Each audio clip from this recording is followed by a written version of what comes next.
민주당 이재명 대표가 코로나19 양성 반응이 나오면서 자가격리에 들어갔습니다. 오는 25일로 예정돼 있던 여야 대표 회담을 비롯한 여러 일정이 연기됐습니다. 국민의힘은 내년 금융투자소득세 도입을 유예하고 폐지를 논의해야 한다고 주장했습니다. 민주당을 비롯한 야당은 김건희 여사 명품 가방 사건이 무혐의로 결론 난 데 대해서 특검이 불가피하다고 압박했습니다. 민생 법안을 처리하기 위해 국회 상임위원회가 법안 심사에 속도를 내고 있습니다. 다음 달 일몰을 앞둔 도심 공공주택 복합 사업을 연장하는 법안이 국토위를 통과했습니다. 복지위에서도 간호법 심사에 돌입했습니다. 대기자의 시선으로 분석해보는 정가, 동향, 모교 정치클럽, 기자, 대기자. 사흘 뒤 예정된 여야 당대표 회담이 연기된 가운데 여전히 신경전을 벌이고 있는 생중계 여부와 의제엔 어떤 현안이 올라가게 될지 전망해보겠습니다.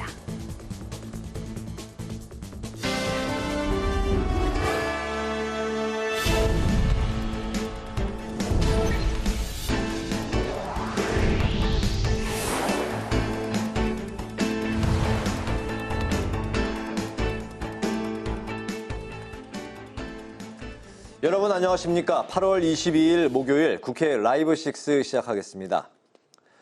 이재명 더불어민주당 대표가 코로나19 양성 판정을 받았습니다. 이로 인해서 이번 주 일요일로 예고됐던 여야 대표 회담도 연기됐는데요. 여야는 물밑 조율은 계속 추진해 나가겠다는 방침이지만 여야 일정이 겹치면서 회담이 다음 달까지 늦어질 가능성도 나오고 있습니다. 보도에 강민지 기자입니다. 오늘 아침 이재명 대표의 코로나19 확진 소식이 급하게 공지됐습니다. 당대표실 관계자는 자가진단 테스트기 결과 양성 반응이 나왔다며 방역당국 권고에 따라 이 대표가 자가격리에 들어갔다고 밝혔습니다. 이 대표 확진으로 오늘 예정됐던 문재인 전 대통령 예방 일정과 일요일 여야 대표 회담 모두 수년됐습니다.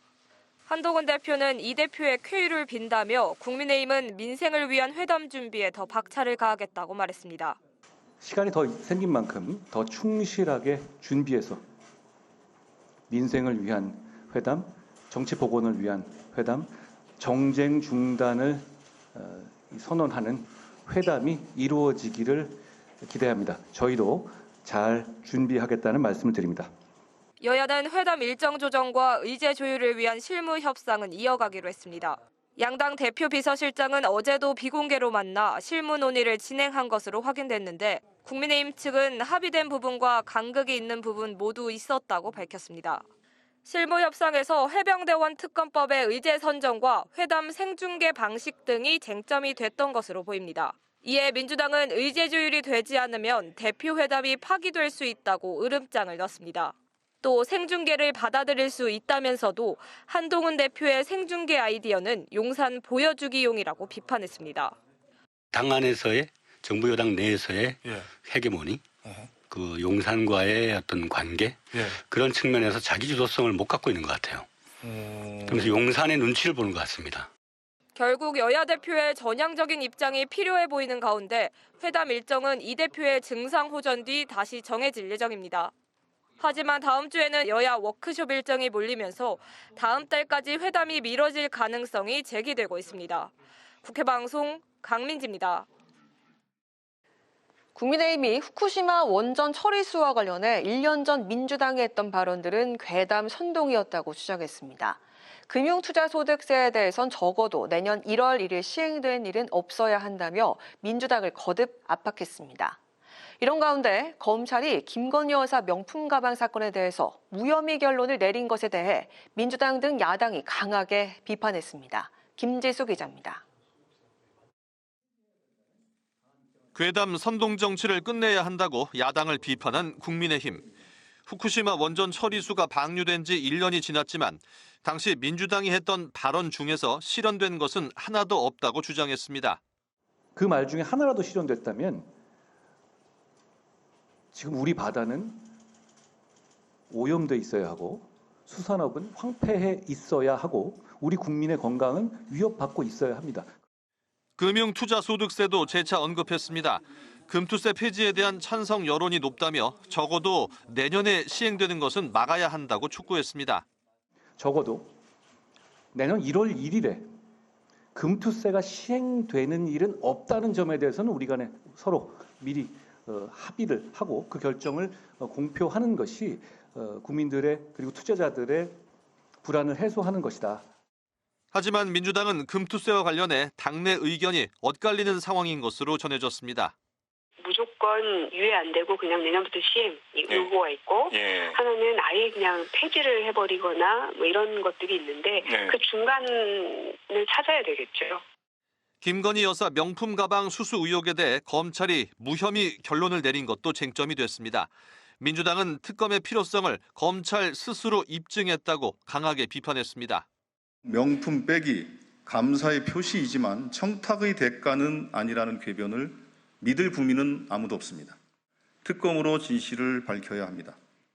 특히 이원석 검찰총장이 수사심의위원회를 개최할 가능성이 변수로 남아있지만 기대하기는 어려운 상황이라며 김건희 여사 특검법을 통과시키는데 전력을 다하겠다고 밝혔습니다. 국회방송 김지수입니다.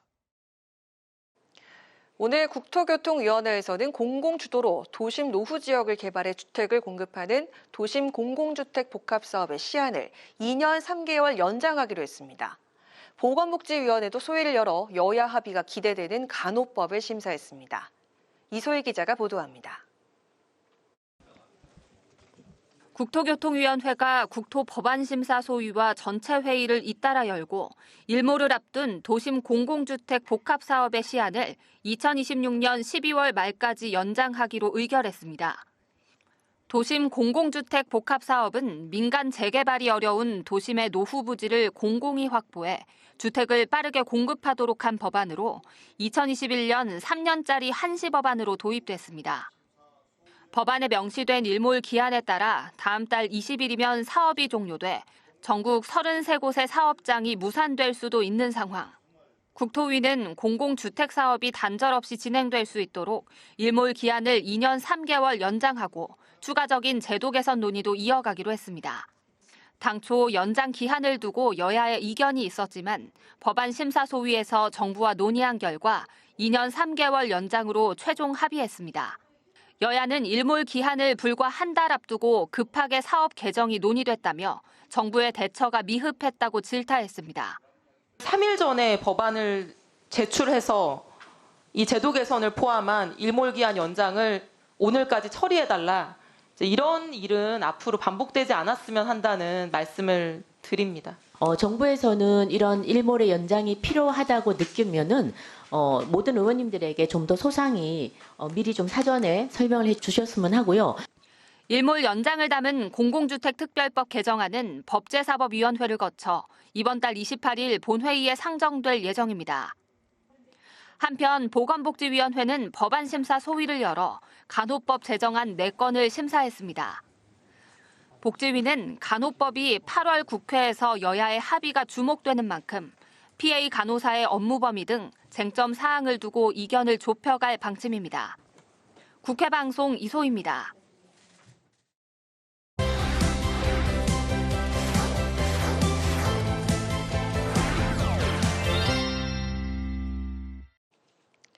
네, 오늘 이슈픽은 한규미 개건 기자와 함께 미뤄진 여야 대표 회담부터 짚어보도록 하겠습니다. 한규미 기자, 안녕하세요. 네, 안녕하세요. 네, 요즘 코로나가 정말 또 기승인데 이재명 대표가 오늘 코로나 확진 판정을 받았습니다. 그러면서 이번 주 일요일로 예정이 돼 있던 여야 대표 회담이 미뤄졌는데요. 앞으로 그 회담 일정은 좀 어떻게 될까요? 네, 민주당은 이 대표 증상이 좀 호전된 후에 24시간까지 자가격리하겠다고 밝혔는데요. 회담이 언제 다시 잡힐지는 두고 봐야 하는 상황입니다. 중요한 건 여야가 대표회담이 미뤄진 과정을 설명하면서 어제 오후에 여야 실무진 만남이 이뤄진 점이 드러난 건데요.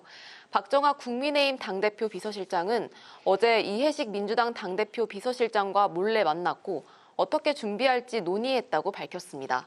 그리고 두 사람이 다시 만나서 논의하자고 했는데 이 대표의 확진 판정으로 민주당 측이 오전에 회담 연기를 양해하는 전화를 했다고 합니다. 박 비서실장은 구체적으로 합의되는 부분도 있고 간극이 있는 부분도 있었다면서 지난주부터 이해식 실장과 수시로 대화했고 또 형식과 의제에 대해서도 많은 교류가 있었다고 언급했는데요. 회담에 관한 협의가 잘 이뤄지고 있다는 점을 강조한 겁니다. 네, 사실 어제 여러 매체에서 실무회담이 취소되며 연기됐다고 보도했는데 그렇죠. 박 비서실장은 사실과 다른 얘기라고 말했습니다. 여야 대표회담은 미뤄지게 됐지만 실무 논의 작업은 일단 계속될 것으로 보입니다. 네, 그리고 그 한동훈 대표가 생중계 회담을 제안을 했습니다. 근데 이게 화두에 올랐는데 회담 진행 방식을 놓고 여야 간에 설전이 벌어지기도 했죠. 네, 맞습니다. 국민의힘은 대표 회담 전체를 생중계하자고 제안했는데 민주당 측이 사실상 거절하면서 불쾌감을 표현했는데요. 민주당에선 한 대표가 회담이 아닌 쇼를 하려 한다. 본인이 대선 후보로 뜨려고 TV 토론을 하자는 것 아니냐는 질타를 이어갔습니다. 여기에 국민의힘은 생중계 방식은 형식의 문제일 뿐이지 야당이 불쾌감을 느낄 이유는 전혀 없다고 반박했는데요. 그러면서 작년에는 이 대표가 공개정책 대화를 주장하기도 했었다면서 1년 만에 입장이 바뀐 거냐고 비판했습니다. 다만 회담 생중계를 놓고 여당 내에서도 부정적인 의견이 나오기도 했는데요. 윤상현 국민의힘 의원은 어제 오전 MBC 라디오에 출연해서 협상을 어떻게 생중계하냐면서 이벤트처럼 회담이 돼선 안 된다고 지적했습니다. 그런데 오늘 생중계 회담에 대한 민주당 반응에 변화가 보였습니다. 민주당 당대표 정무조정실장인 김우영 의원은 얼마든지 제안을 수용할 수 있다면서 다만 야당의 입장을 존중하는 자세를 견지했을 때라는 조건을 붙였습니다. 한동훈 대표 측도 생중계 때문에 회담을 못하겠다면 생중계를 하지 않아도 된다는 입장을 낸 것으로 전해지고 있습니다. 생중계 여부를 놓고는 이견을 빠르게 조율하는 그런 모습입니다. 네, 다음은 그 우원식 의장의 기자간담회 내용을 좀 다뤄볼까 하는데 취임 후 첫 기자간담회가 어제 열렸는데 우 의장이 여야 대표들 활약에 대한 기대와 쟁점, 법안 처리 등 여야 어젠다에 대해서 허심탄회하게 얘기를 했습니다. 자, 이런 건 좀 보도가 많이 됐잖아요. 그러니까 좀 덜 된 분야에 대해서 얘기를 좀 해볼까 하는데 우 의장이 대통령 자문기구인 경제사회노동위원회 이 한계를 지적하고 또 대안을 제시를 했습니다. 이거 어떤 내용입니까? 네, 경제사회노동위원회는 노동과 관련해서 여러 경제 주체들이 다양한 쟁점을 논의할 수 있도록 사회적 대화기구 역할을 하고 있는데요.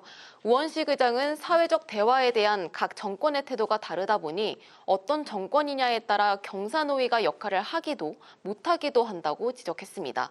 사회적 대화체를 정부에 두면 노동부 산하기구처럼 운영되면서 사회 전반의 문제를 힘있게 다루기 힘들다는 겁니다. 대화의 지속성이 떨어지는 문제 역시 함께 언급했습니다. 그러면서 국회를 대안으로 제안했는데요. 국회는 사회적 대화의 훈련이 잘 된 곳인 만큼 사회적 문제를 국회가 나서서 해결하면 좋겠다고 주장했습니다. 현재 민주노총의 경우에는 1999년 경사노위의 전신인 노사정위원회를 탈퇴한 후로 사회적 대화에 참여를 안 하고 있는데요. 우원식 의장은 어제 민주노총을 방문해서 사회적 대화체 참석을 요청하기도 했습니다. 여기서도 국회를 새로운 사회적 대화체 플랫폼으로 내세웠는데요. 다만 우 의장은 경사노위를 장기적으로 대체하는 기구를 만들겠다는 그런 생각이냐라는 질문에는 쉽지 않다고 답한 만큼 국회가 당장 경사노위를 대체하기는 쉽지 않은 것으로 풀이되고 있습니다. 네, 국회가 대안이다. 국회가 새로운 사회적 대화체 플랫폼이다. 이렇게 내세웠군요. 이런 발언 가운데 그 밖에 또 주목할 만한 것들 어떤 게 있었습니까? 네, 우원식 의장은 기후위기 대응이 급박하다고 강조를 했는데요. 국가기관으로서 국회가 기후위기에 앞장서야 한다는 사명감이 있다고 전했습니다. 정책과 입법 지원과 함께 국회 조직 내에서부터 다양한 실천적 활동을 해나갈 계획이라고 밝혔는데요. 국회 탄소 중립 로드맵을 수립하는 중이고 마무리되는 대로 따로 보고할 예정이라고 합니다. 저도 오늘 출연하러 오면서 국회 내부에 자전거 보관대가 늘어난 것을 볼 수 많이 있었습니다. 늘었습니까? 네. 그래서 국회 차원의 자전거 타는 날을 제정하는 등 그런 친환경 활동을 더욱 활성화하려고 준비하고 있습니다. 우 의장은 세종의사당 건립에 관한 이야기도 꺼냈는데요.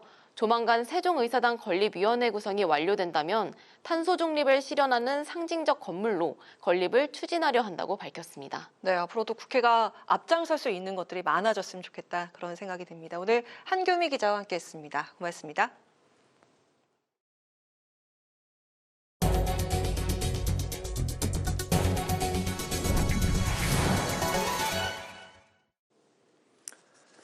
(22대) 국회 개원 이후 처음으로 국토교통위원회에서 여야 합의로 전세 사기 특별법 개정안이 처리됐습니다. 이달 말 국회 본회의에서 통과될 전망인데요. 이 밖에 구하로법과 간호법 등 여야 합의로 본회의 통과가 기대되는 법안을 김동희 기자가 정리했습니다. 전세 사기 피해자 지원을 위한 특별법 개정안이 오는 28일 국회 문턱을 넘을 걸로 보입니다. 22대 국회에서 여야 합의로 처리하는 1호 법안입니다. 야당이 선구제 후회수를 포기하고 여당이 직접 보상을 일부 받아들이며 조율했습니다. 법안이 통과되면 11월부터 전세 사기 피해자들이 한국토지주택공사가 제공하는 공공임대주택에서 10년 무상으로 살 수 있게 됩니다. 일정 임대료를 내면 최대 20년까지 거주할 수도 있습니다. 전세 사기 피해자 인정 요건에서도 전세보증금 한도를 최대 7억 원 이하 세입자로 늘렸습니다. 부모가 양육 의무를 다하지 않으면 상속권을 박탈하는 민법 개정안, 이른바 구하라법도 28일 본회의 통과 가능성이 높습니다. 구하라법은 지난 21대 국회에서 여야 합의로 법사위 소위까지 통과됐지만 다른 정쟁에 밀려 본회의 문턱을 넘지 못했습니다. 간호사의 진료 지원 업무를 법제화하는 간호법 개정안도 관심입니다. 21대 국회에선 직역 간 갈등을 이유로 대통령이 거부권을 행사해 폐기됐는데 최근 의료 공백 사태가 이어지고 있어 여야가 타협점을 찾을 가능성이 높습니다. 택시 기사 월급제의 전국 확대를 2년 유예하는 택시 운송 사업 발전법 개정안도 처리될 전망입니다. 한편 28일 본회의에선 더불어민주당이 대통령이 거부권을 행사한 방송4법과 노란봉투법, 민생회복지원금법 재표결을 추진할 가능성도 있습니다. 거부권과 재표결 부결 도돌이표, 그리고 특검과 탄핵 정국이 이어지는 가운데 여야가 합의해 입법 성과를 내달란 국민 기대는 커지고 있습니다. 국회방송 김동희입니다. 나경원 국민의힘 의원이 오늘 국회에서 TMF 피해 소상공인 구제 방안 간담회를 개최했습니다. 나 의원은 여당으로서 이런 자리가 늦어진 데 대해 송구하다며 피해 지원과 재발 방지 대책 마련을 위해 최선을 다하겠다고 밝혔습니다. 신종관 판매업체 비상대책위원회 대표는 현재 판매자 대부분이 간절하고 힘든 상황이라며 정부 여당의 책임 있는 조치와 지원을 촉구했습니다. 더불어민주당 등 야당 의원들이 중심이 된 연구단체 국회 미디어 발전 포럼 0503이 출범했습니다. 포럼 공동대표를 맡은 더불어민주당 김현, 조국혁신당 신장식 의원은 언론 자유와 공공성, 독립성 보장을 위한 입법 과제를 논의하겠다고 밝혔습니다. 오늘 창립식에는 박성재 전 MBC 사장이 발제자로 나서 정부의 언론 정책을 비판하고 MBC 정상화를 위한 전략 방안을 제안했습니다. 정부가 미사일 도발과 같은 공습 상황에서 국민의 대응 역량을 강화하기 위해 실시한 민방위 훈련에 국회도 동참했습니다. 훈련에 참여한 우원식 국회의장은 공습 발령 후 안내 직원의 유도와 신속한 이동, 집결 등 국회 비상대피 체계가 잘 이뤄지고 있다고 평가했습니다. 우 의장은 위기 상황과 재난 위기 속에서 국회 대응 체계를 높일 수 있도록 관심을 갖고 노력하겠다고 말했습니다. 국회 사무처가 서울대학교 국가미래전략원과 함께 대한민국의 미래전략과 리더십을 주제로 오늘부터 6주 동안 국회 최고위 과정을 진행합니다. 에너지 정책의 현재와 미래를 주제로 열린 이종수 서울대 교수의 첫 강의에는 김민기 국회 사무총장을 비롯해 20여 명의 국회의원 그리고 국회 사무처 실국장 등 모두 50여 명이 참석했습니다. 김민기 국회 사무총장은 이번 국회 최고위 과정을 통해서 대한민국의 미래 전략과 국회가 갖춰야 할 리더십을 모색하는 자리가 되길 기대한다고 말했습니다.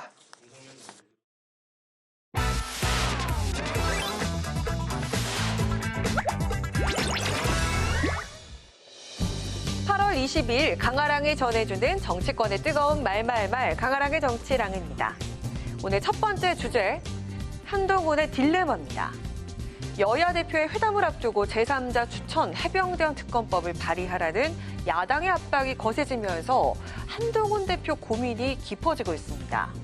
한 대표가 앞서 제안한 제3자 추천 해병대원 특검법에 대해서 야당이 수용 의사를 밝히면서 이에 대한 빠른 결단을 요구하고 있는 건데요. 더욱이 한 대표가 최근 제3자 추천안의 조건으로 건 제보공작 수사 관련 당사자인 장경태 민주당 의원이 수사를 받을 테니 특검 법안을 발의하라며 압박에 동참하면서 한 대표 활로는 더욱 좁아진 셈이 된 겁니다. 안 대표가 여야 대표 회담에서 최혜병 특검을 어떤 형태로도 합의가 됐을 때 당에 가져가서 통과시킬 자신이 없어서 저러는 거 아닌가. 심하게 얘기하는 분들은 아유 저 바지 사장 아니야. 이랬던 분들은 아유 반바지 사장이야. 이렇게 하는 분도 있더라. 정부 여당 내에서의 헤게모니, 그 용산과의 어떤 관계 그런 측면에서 자기 주도성을 못 갖고 있는 것 같아요. 그래서 용산의 눈치를 보는 것 같습니다. 이에 친한계로 꼽히는 박정원 의원은 한동훈 대표가 특검에 대한 약속을 지킬 것이라면서도 또 하나의 조건을 제시했습니다. 그럼 공수처 수사 결과가 언제 나오는지가 중요한 변수가 되는 거예요. 9월 중에는 나올 가능성이 있다고 봅니다. 저는 그걸 맞물려 간다면 당내 논의도 충분히 가능한 시점이 온다. 한동훈 대표는 이 문제를 국민에게 대한 약속이라고 생각해요. 그래서 절대 이 약속을 그냥 위야무야로 갈 수는 없다는 게 한동훈 대표의 분명한 입장입니다. 하지만 여당 내에선 특검 자체를 반대하는 의견이 많고 앞서 당론 부결 방침을 정해 특검법을 폐기시켰던 만큼 제3자 추천특검법 발의를 밀어붙이긴 쉽지 않아 보입니다. 김재원 최고위원에 따르면 현재 한 대표와 추경호 원내대표가 의견 조율 중에 있는 것으로 전해지고 있습니다. 이 가운데 당내 최다선인 조경태 의원이 오늘 이렇게 의견을 밝혔습니다. 당이 변화하라는 그런 의미에서 봤을 때 한동훈 대표의 입장과 의견을 존중해야 된다. 무조건 이의제기를 하기보다는 이 부분에 대해서는 우리 당도 전향적으로 좀 더 적극적으로 좀 고민할 필요가 있다. 이처럼 육선의 당내 최다선 의원이 한 대표에게 힘을 실어주긴 했지만 당내 설득과 동참은 여전히 쉽지 않은 분위기인데요. 만약 앞서 공언한 제3자 추천안을 발의하지 못한다면 한 대표 리더십에 적지 않은 타격이 가해질 거란 예측입니다. 한동훈 대표 이번에는 굉장히 큰 패착이고 이제 외통수에 거의 갇힌 거 아닌가. 저는 발의를 하는 거 외에는 빠져나갈 방법이 없다. 의원들 뒤에 숨어서 의원들이 동의 안 합니다. 그거는 처음 했던 자기 말 바꾸기 아니겠습니까? 저는 대국민 앞에 사과하고 사퇴해야 된다고 생각합니다. 이러지도 저러지도 못하는 제3자 추천안의 딜레마에 갇혀버린 한동훈 대표. 야당의 거세지는 압박 속 과연 어떤 해법을 찾아낼까요? 오늘 두 번째 주제입니다. 교섭단체 완화입니다. 어제 취임 인사차 만난 이재명 대표와 조국 대표가 조국 혁신당의 수건인 교섭단체 완화에 대해서도 논의를 한 것으로 전해지고 있습니다. 교섭단체 요건을 현행 20석에서 10석으로 완화하자는 건데요. 현재 조국 혁신당은 12석으로 비교섭단체에 속합니다. 2000년에 김대중 대통령님께서 10석으로 돌아가는 것이 맞다라는 말씀을 하신 바 있습니다. 국민의힘의 반대 이런 측면도 있겠습니다만은 원내교섭단체 문제에 대해서 한번 고민을 좀 해줍시다. 원내교섭단체 문제를 포함해서 우리가 가야 될 길인 건 맞습니다. 이거 게임의 룰에 가까워서 여러 가지 어려움들이 있겠지만 기본과 원칙을 향해서 우리가 함께 힘을 좀 모아나가야 되겠다는 생각을. 이처럼 조국 대표의 적극적인 요청에 긍정도 부정도 아닌 원론적인 입장만을 내놓은 건데요. 교섭단체 완화를 하려면 국회법을 개정해야 하고 그러기 위해선 거대 양당의 도움 없인 불가능하기 때문에 민주당의 협조가 절실한 상황이죠. 교섭단체가 되면 정당 국고 보조금은 물론 정책연구위원과 입법 지원비를 받을 수 있고요. 국회 상임위원회 간사를 둘 수 있어 법안을 본회의에 올릴 날짜를 협의할 수 있습니다. 이처럼 국회 활동의 폭이 넓어지는 만큼 조국 혁신당이 정치력을 확장하려면 교섭단체로 올라서는 게 수건일 수밖에 없는 상황입니다. 혁신당은 민주당에 국한하지 않고 앞서 우원식 의장을 찾아 관심을 가져달라고 요청하기도 했습니다. 우원식 국회의장이 이에 화답이라도 하듯 어제 기자간담회를 통해 교섭단체 완화 필요성에 대한 공감을 나타냈습니다. 교섭단체가 여럿이 이렇게 한번 해봤거든요. 각 야당들이 스펙트럼이 조금씩 달라서 거기에서부터 다양한 목소리가 나오고 그러다 보면 타협할 수 있는 길들이 만들어집니다. 근데 그래서 이렇게 꽉 막힌 정부에서 교섭단체가 여럿 있는 거는 그 국회의 원만한 운영을 위해서 괜찮은 일이다. 그런가 하면 교섭단체 구성 요건 완화를 요청하는 청원이 국회 국민동의청원에서 5만 명 이상의 동의를 얻어 국회 운영위원회에 회부돼 있는 상태입니다. 이를 고리로 조국 혁신당의 압박 아닌 압박은 더욱 강도가 높아질 것으로 보입니다. 조국 혁신당을 제외한 진보당, 개혁신당 등의 군소 정당들도 비교섭단체 지위 강화라는 공감대를 형성했습니다. 야 6당은 원내 교섭단체 지위 요건을 낮춰달라는 데 일정 부분 합의를 모은 상황입니다. 이제 관건은 민주당과 국민의힘의 협조 여부인데요. 국민의힘은 이와 관련해 특별한 입장을 밝히지 않았고 민주당에선 내심 조국 혁신당을 견제하는 분위기도 감지가 되고 있습니다. 지금 호남이 민주당에서 떠나가고 있어요. 조국 혁신당으로 많이 가고 있어요. 그래서 저는 사실 이번 10월 재보궐선거도 굉장히 걱정하고 있어요. 이재명 대표와 조국 대표가 만나 화기애애한 분위기 속 파트너십을 재확인한 가운데 민주당이 과연 교섭단체 완화에 대해 시원한 답변을 내어줄지 두 당의 공조 여부의 귀추가 주목됩니다. 지금까지 강하락의 정치랑이었습니다.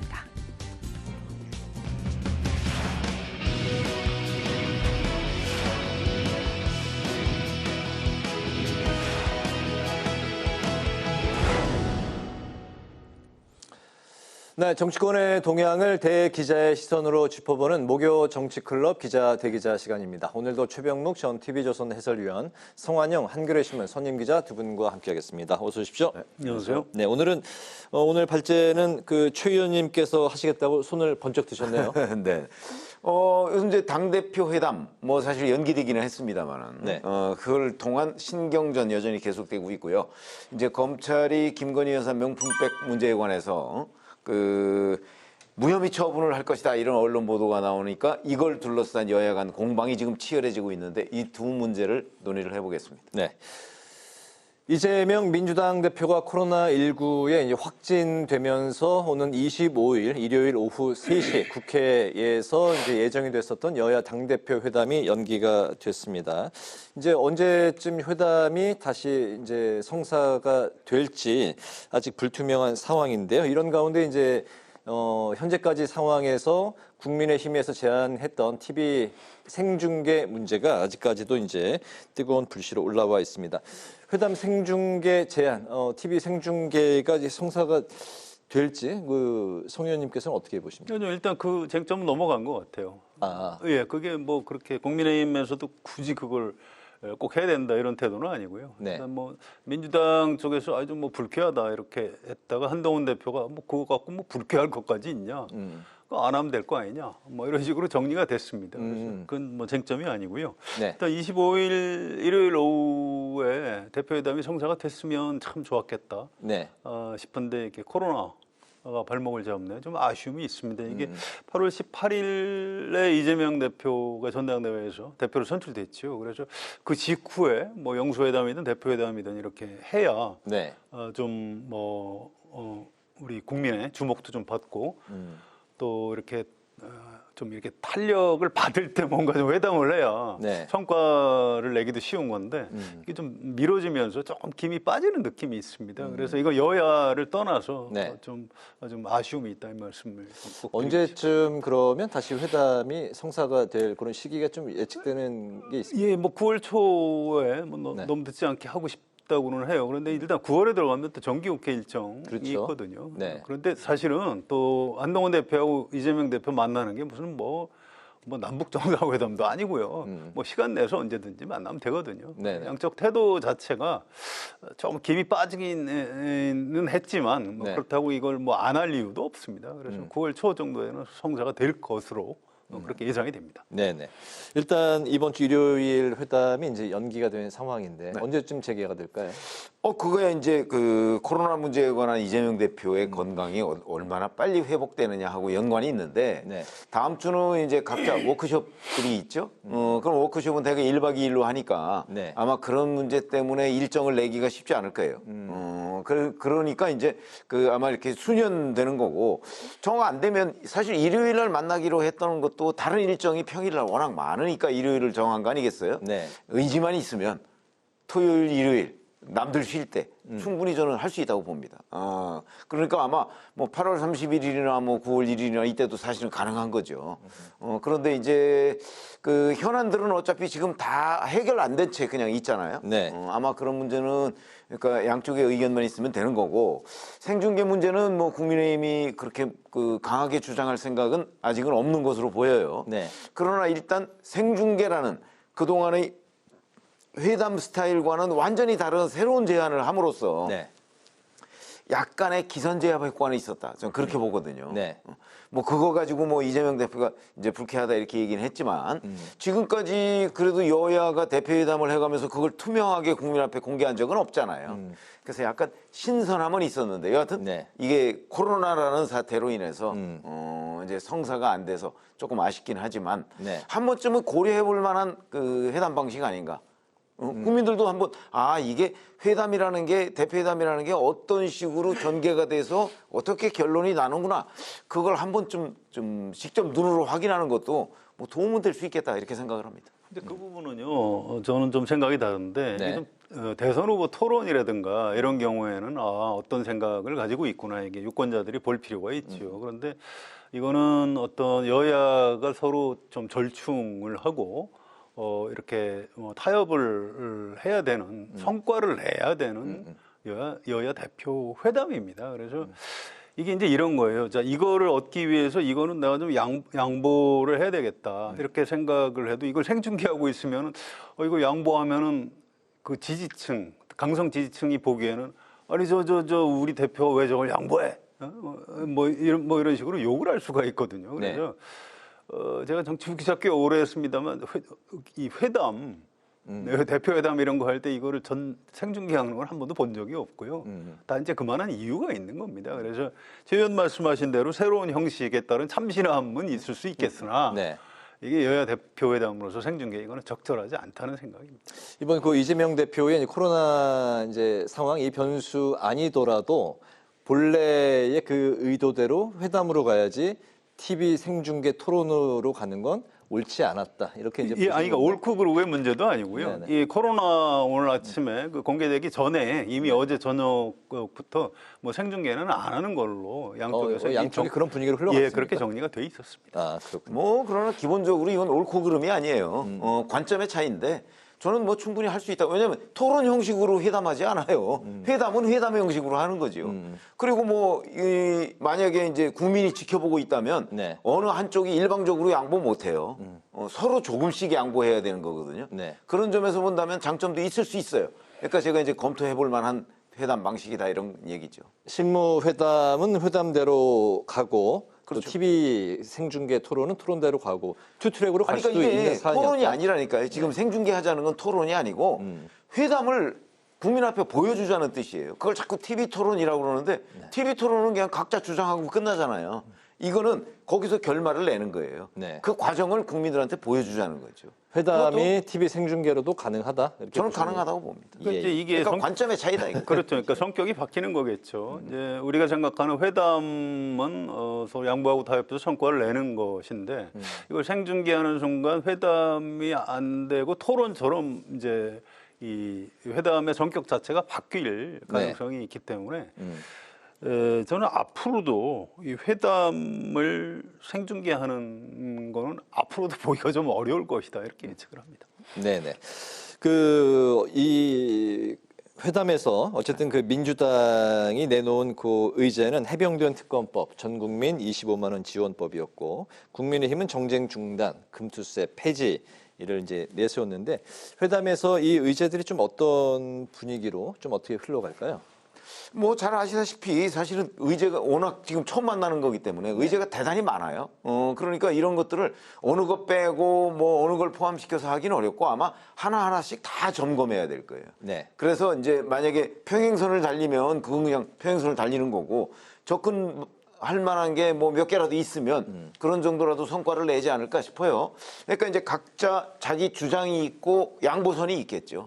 아니면 또 이제 바터하는 것도 있을 거고요. 서로 이제 주고받는 것도 있을 거고요. 뭐 그런 관점에서 본다면 이제 민생 문제에 관해서는 아마 그 어느 정도 의견 접근이 좀 이루어질 텐데 지금 말씀하신 뭐 해병대원 특검법이나 아니면 뭐 탄핵 청문 뭐 이런 부분 있잖아요. 그런 부분은 아마 평행선을 달리지 않을까 싶습니다. 네네. 어떻게 보십니까? 예, 뭐 그럴 겁니다. 일단 사전에 지금 조율을 하고 있는 게 양 대표 비서실장들이 하고 있는데요. 박정화 의원이나 민주당의 이해식 의원, 묘하게 두 사람 다 굉장히 좀 그 당내 평판을 들어보면 좀 온건 합리주의자들입니다. 이게 언론에 공개 안 하고 어제 굉장히 자주 아마 전화 통화도 많이 했던 것 같아요. 그래서 지금 조율을 하고 있고요. 이 대표 회담이 성사만 되면 이 두 사람의 어떤 정치적인 역량과 뭐 성품 이런 것 때문에 꽤 미리 상당 부분 좀 성과를 낼 수 있는 이런 대표 회담을 준비할 가능성이 좀 있다고 봅니다. 뭐 어쨌든 양쪽에서 지금 회담을 해야 되는 목적이라고 할까 이게 좀 다른데요. 그 의제는 우리 당에서는 도저히 못 받아들이겠다 이런 게 있을 겁니다. 그럼 이제 그걸 드러내고 하면 돼요. 근데 지금 양당의 대표들이 기자들한테 이렇게 그 설명을 하는 걸 보면 의제 차이가 그렇게 크게 날 것 같지는 않습니다. 뭐든지 다 의제로 올려놓고 대화할 용의가 있다. 이렇게 양쪽 다 대표 또 이 비서실장들이 얘기를 하고 있기 때문에 사전 조율을 통해서 의제도 상당 부분 좀 좁혀질 가능성이 꽤 있는 것 같습니다. 성 의원님이 바라보시기에는 현 정국에서 이 의제는 꼭 다뤄져야 한다 이게 보시는 그런 현안이 있을까요? 예, 있습니다. 일단 그 초미의 관심사가 이제 해병대원 특검법이고요. 뭐 이건 제가 내용 그렇게 뭐 길게 설명 안 드려도 될 것 같습니다. 또 한 가지는 이제 금투세예요. 이 문제는 이걸 그냥 여야 합의가 안 되면 대표회담도 안 하고 여야가 아무것도 안 하면 내년 1월 1일부터 도입이 되는 겁니다. 근데 지금 이게 윤석열 정부에서는 이거 폐지하겠다 공약을 했는데 총선에서 참패했죠. 그래서 지금 뭐 힘이 없는 겁니다. 그런데 마침 민주당에서도 이재명 대표가 이거는 좀 완화할 필요는 있는 것 같다 해서 이제 당내에서 또 이견이 나오고 해서 지금 논란이 벌어지고 있는 겁니다. 우리가 이 경제 특히 이 증시 이런 데서 가장 중요한 게 예측 가능성이거든요. 이 문제는 이제 지금 빨리 정리를 해줘야 돼요. 그래야 그러면 내년부터 시행이 되는구나. 아니면 지금 뭐 윤석열 정부 입장대로 폐지되는구나. 아니면 지금 양쪽에서 지금 의견을 좀 조정하고 있는 것처럼 액수를 좀 이렇게 상한하는 정도로 완화가 되겠구나. 이거를 지금 8월 말이죠. 이 정도에서는 대략 이렇게 윤곽을 잡아줘야 정시가 뭐 요동치거나 이런 일이 벌어지지 않습니다. 그래서 이 문제는 이번 대표회담에서 꼭 좀 다뤄줬으면 좋겠다 이런 생각입니다. 해병대원 특검법, 금투세 그렇습니다. 폐지 문제. 예. 네네. 최 의원님은 어떻게 보십니까? 아니 뿐만 아니고 이제 그 여러 가지 민주당의 정치 공세성 얘기들이 있잖아요. 이제 뭐 탄핵 청문회를 비롯해서 뭐 방송사법 뭐 이런 것들이 있습니다. 그런 부분도 그리고 이제 아마 민주당에서는 김건희 특검법 얘기도 꼭 할 거예요. 그러면 그런 것들을 어떻게 조정하느냐, 의견을 접근시키느냐 하는 것들이 대단히 중요해요. 꼭 여기서 합의를 본다 안 본다는 것보다도 의견을 접근시키는 것도 중요하거든요. 그런 관점에서 본다면 저는 하여튼 모든 걸 다 의제 위에 올려놓고서 그 하나씩 정리해 가는 회담이 됐으면 좋겠다는 입장입니다. 네네. 해병대원 특검법 제3자 추천안을 한동훈 대표가 이번에 이제 그 경선 과정에서 이제 들고 나왔었는데 이제 대표가 된 상황입니다. 대통령이 거부권을 행사했던 이 법안인데 고심이 깊을 수밖에 없는 이제 한동훈 대표인데 제3자 특검법 그 국민의힘에서 한동훈 대표가 그 대표 회담을 통해서 좀 어떤 그 입장에서 회담에 응할까요? 아니 그러니까 한동훈 대표는 지금 시간을 좀 벌려고 할 거예요. 무슨 얘기냐면 공수처 수사가 지금 사실은 7월부터 뭐 계속 막바지라고 하는 언론 보도가 나오잖아요. 그러니까 공수처 수사를 일단 막바지인데 그거 좀 못 기다리냐. 좀 기다렸다가 공수처 수사에서 어느 정도 의문이 해소되면 국면이 바뀔 거고 만약에 진짜 전혀 의문이 해소가 되지 않았다. 그래서 그 국민들이 더욱더 이제 이거 특검으로 가야 되겠다 이런 생각을 하게 된다면 뭐 그러면 이제 한동훈 대표뿐만 아니고 아마 윤석열 대통령도 더 이상 버티지 못할 거예요. 저는 그런 국면을 지금 한동훈 대표가 기다리고 있다고 생각을 합니다.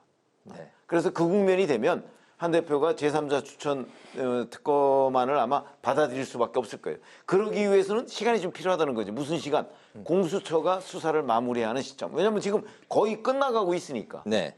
저는 아마 그 시점에서 여야 간의 의견 접근이 이루어지지 않을까 싶습니다. 아마 다음 달쯤에 공수처 수사 결과 이제 나올 것 같은데요.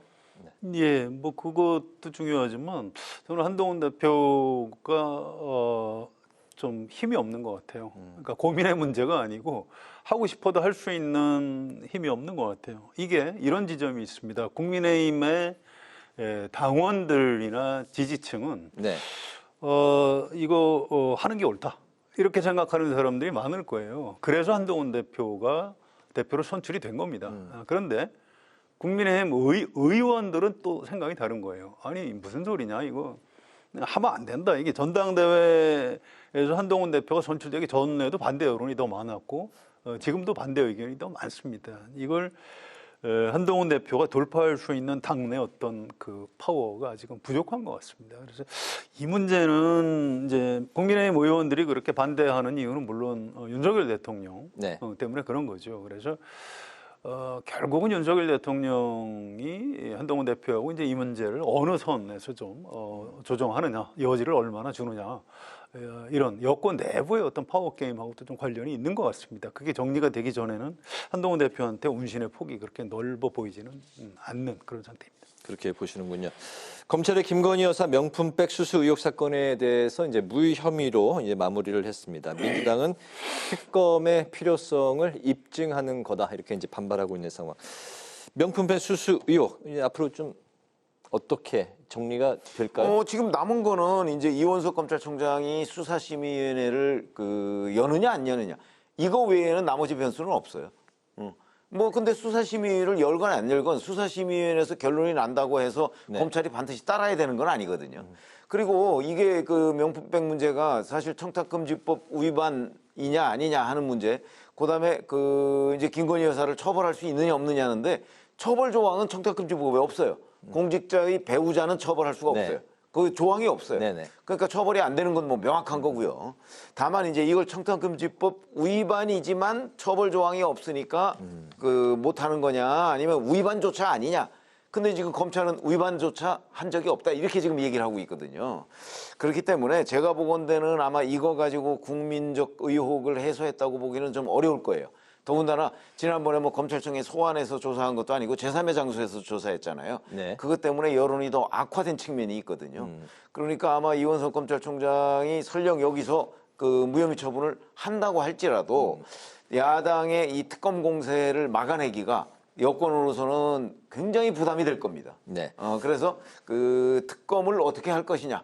그냥 이대로 무혐의 처분으로 그냥 버티고 넘어갈 거냐. 그러면 앞으로 전국 운영에 엄청난 부담이 있을 거거든요.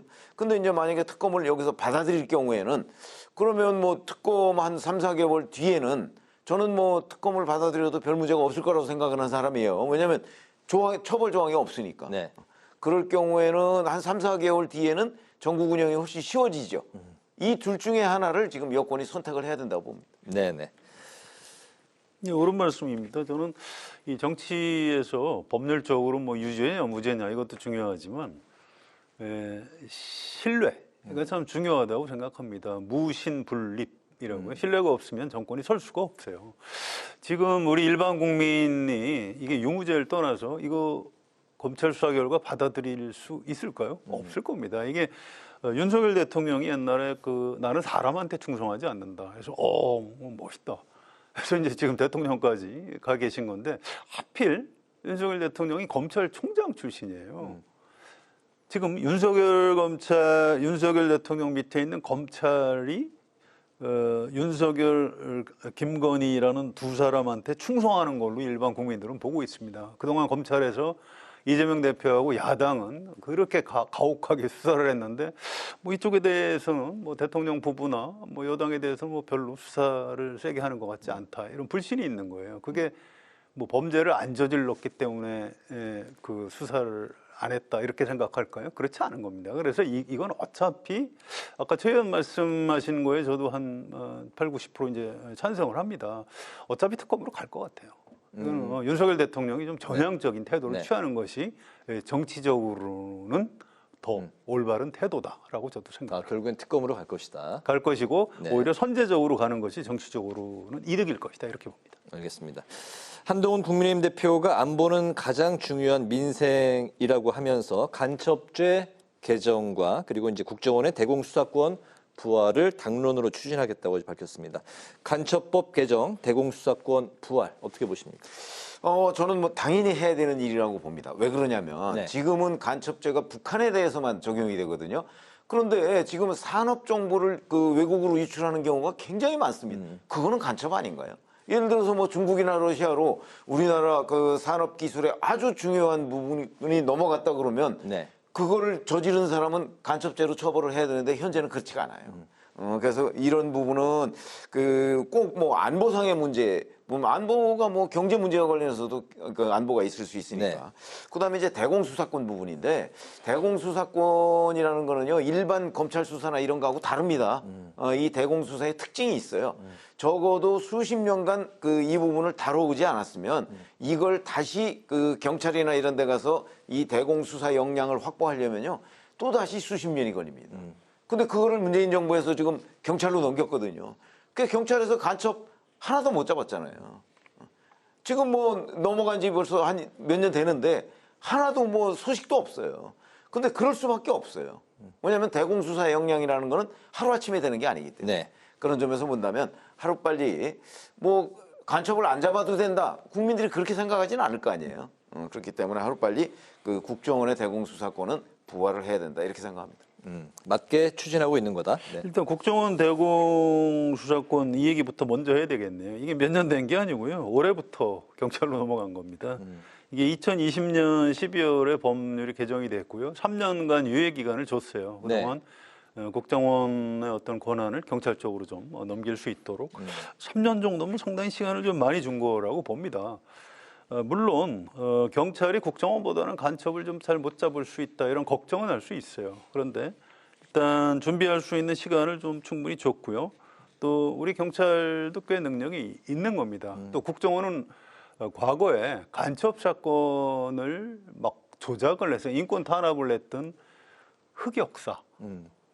그때 묻은 얼룩이 아직도 다 지워지지 않았어요. 그래서 이제 겨우 경찰로 다시 넘어간 지 1년도 안 된 수사권을 되돌리자. 이거는 한동훈 대표의 어떤 보수층 결집용이라고 생각을 해요. 왜냐하면 이걸 하려면 법을 개정해야 됩니다. 민주당이 이 부분에 대해서는 지금 무슨 소리냐 해서 굉장히 좀 완강해요. 그래서 이거를 대공수사권을 폐지하고 싶으면 다음 총선에 국민의힘이 이겨서 그때 법을 바꾸시는 것이 옳다 이렇게 생각하고요. 간첩죄 적용 대상을 적국에서 외국으로 바꾸자. 이건 굉장히 좀 중요한 포인트고 합리적인 차관 지점이라고 생각합니다. 이 정무적인 감각도 굉장히 탁월한 것 같고요. 이거는 여야의 문제는 아니에요. 민주당 안에서도 이거 바꿔야 된다 이런 의원들이 꽤 많이 있고요. 또 국민의힘 안에서도 이건 좀 신중해야 된다 이런 법률 전문가들이 있습니다. 이거는 앞으로 이제 법사위나 이런 데 좀 심도 있는 토의를 통해서 이렇게 바꿔 가는 것이 옳다라고 저도 생각을 합니다. 네, 마지막 이슈는 방송 관련 이슈로 마무리를 하겠습니다. 민주당 소속의 최민희 과방위원장이 야당 몫의 방통위원을 추천하겠다고 이제 밝혔습니다. 국민의힘은 방통위원장 탄핵소추안을 이제 철회하고 여당이 추천할 방통위원 한 명도 국회에서 의결에 달라는 입장을 이제 비쳤는데요. 방통위의 보고안 그리고 이제 공영방송 이사진 재선임 문제 좀 어떻게 결론이 앞으로 어떤 방향으로 나가야 될지 오늘 마지막으로 두 분 생각 들어보겠습니다. 사실은 국회에서 추천해야 될 방송통신위원회 상임위원이 3명이에요. 그렇죠? 야당이 2, 국민의힘이 1. 근데 지금 최민희 위원장은 야당 몫을 추천하겠다고 했지 국민의힘에서 만약에 추천할 경우에 그걸 국회에서 통과시킬지 안 통과시킬지에 대해서는 지금 별다른 얘기를 하지 않고 있어요. 물론 그거는 최민희 위원장이 할 얘기는 아니에요. 이제 민주당의 원내대표가 해야죠. 국민의힘과 함께 3명을 이제 추천하자 뭐 이렇게 해야 될 텐데 네. 그런 부분이 여야 간의 합의가 필요해요. 이렇게 되면 지금까지 방송통신위원회를 놓고 지금 뭐 여야가 거의 전쟁처럼 싸워왔잖아요.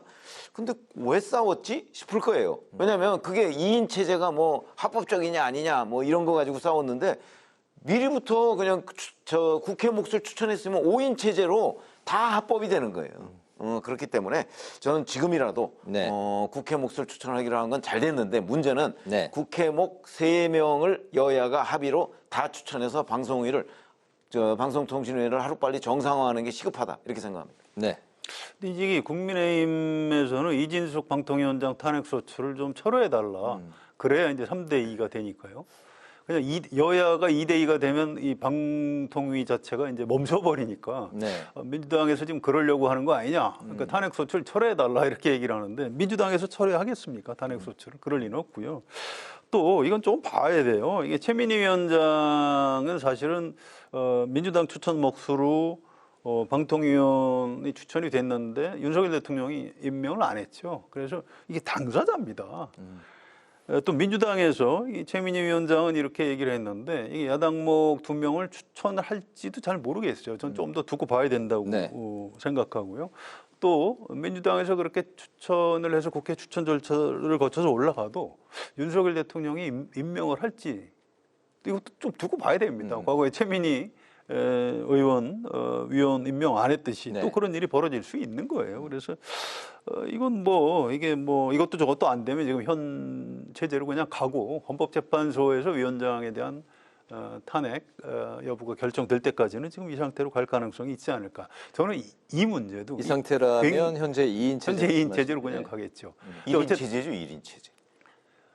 예, 지금 한 사람이 직무 정지됐으니까. 정지돼 있으니까. 이 문제는요. 이게 어쩌다 이렇게 여야 간에 그 최대 쟁점이 됐는지 좀 우리가 좀 다시 복귀할 필요가 있습니다만 어쨌든 지금 최대 정치 현안이 돼버렸어요. 이 문제를 풀려면 네. 저는 대통령하고 야당 대표 아주 그 고위급 정치회담과 네네. 타협과 양보 뭐 이런 것들이 꼭 필요하다 이런 생각입니다. 알겠습니다. 오늘 한 줄 논평 들으면서 마무리하도록 하겠습니다. 예, 최 의원님부터 들어볼까요? 네, 지금까지 저희가 여야 대표회담 얘기를 했잖아요. 자, 그런데 이제 다시 뭐 코로나라는 불의의 사태로 이제 연기가 됐는데, 그래서 오늘 한 줄 논평은 대화는 살리고 갈등은 줄여야 한다로 하겠습니다. 네, 송 의원님. 예, 정치는 만나서 하는 겁니다. 한동훈 대표하고 이재명 대표 회담이 아주 잘 됐으면 좋겠고요. 만나면은 좋은 성과가 있을 걸로 그렇게 기대를 합니다.